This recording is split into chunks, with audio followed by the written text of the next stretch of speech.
राणा सनाउल्लाह साहब ने रेफरेंस दायर करने की बात की है। और नहीं, राणा सनाउल्लाह साहब की कहानियां खत्म हो गई हैं। अब वो जितनी बढ़ के मारनी थी उन्होंने मार ली हैं। सर इलेक्शन होते नजर आ रहे हैं? जी बिल्कुल होते नजर आ रहे हैं। कानून जितनी देर तक आइन इस मुल्क में जिंदा है, इलेक्शंस को तो कोई ताकत अल्लाह ताला के अलावा नहीं रोक सकती। सर क्या समझते हैं? नजरिया जरूरत जो है वो काफी साल पहले दफन हो चुका है और वो इंशाल्लाह ताला दफन ही रहेगा।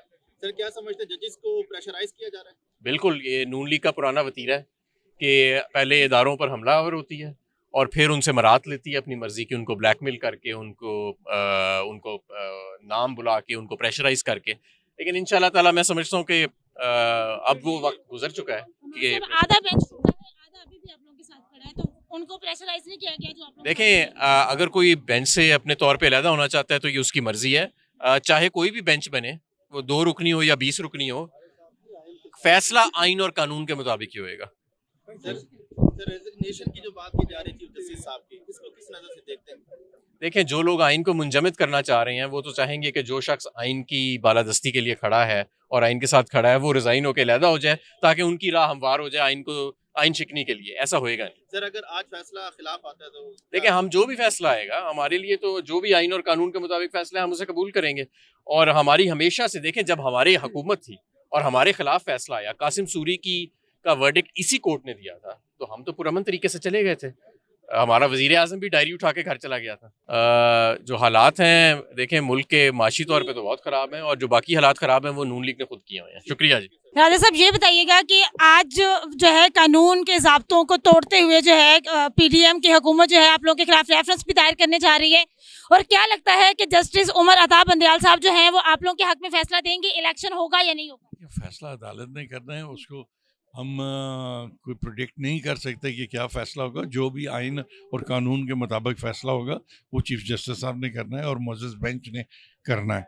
तो हम इतना ज़रूर कह सकते हैं कि हमारी पार्टी का बड़ा वाज़ेह तौर पर ये मौक़िफ़ है कि जो भी फ़ैसला होगा इंशाअल्लाह ताला हमें वो काबिल कबूल होगा। राणा सनाउल्लाह साहब ने कहा है कि वो आप लोगों के खिलाफ रेफरेंस दायर करेंगे, इस बारे में क्या कहेंगे? हमारे खिलाफ कैसे कर सकते हैं? हमारे खिलाफ उन्होंने इलेक्शन के हवाले से कहा है कि मैं रेफरेंस दायर करूंगा, इलेक्शन नहीं हो सकता। वो जाएं अदालत में अपनी किस्मत आजमा लें, क्योंकि वैसे भी उन्होंने हर गलत काम करना होता है तो ये भी कर लें। सर जी, आज के जो आप लोग सारे मुखला इकट्ठे हुए हैं, आपको क्या लगता है कि आज जो इलेक्शन का फैसला है वो आप लोगों के हक में आएगा, मीडियम के हक में? हमें इससे कोई गरज नहीं है। हमें गरज इस बात से है, हमें फैसले से कोई गरज नहीं है। हमें जिस चीज़ से गरज है वो ये है कि आइन और कानून की अलग बर्दारी हो। सुपरमेसी ऑफ कानून इस मुल्क में होगा तो जमहूरियत बचेगी। उसके लिए सारे वकला यहाँ पे जमा हुए, जगह जगह से जमा हो रहे हैं। इसलिए हमें इससे कोई गरज नहीं है।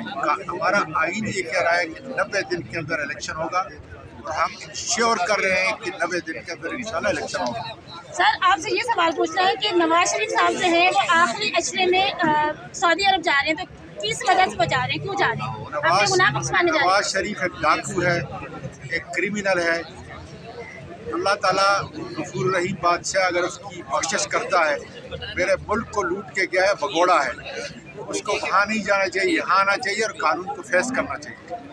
आज राणा सनाउल्लाह साहब का भी बयान है, पर रेफरेंस दायर कर देंगे आप लोगों के खिलाफ, इलेक्शन की डेट नहीं आने देंगे और ना ही इलेक्शन करवाएंगे, वो अक्टूबर में ही होंगे। तो राणा साहब के बारे में आप क्या कहेंगे? राणा सनाउल्लाह सर्टिफाइड क्रिमिनल है।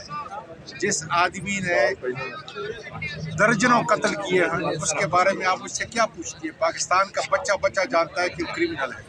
अता तारड़ के बारे में क्या कहेंगे? अता तारड़ भी उसी का जो है वो एक ऐसा चमचा है कि जिसको कानून और आइन से कोई मकसद नहीं। उसको जजों को ख़रीदना पड़ा, लोगों पे जुल्म करना पड़ा, आइन और कानून की धज्जियाँ उखेड़नी पड़ी। ये उसका काम है और वो दलाल है।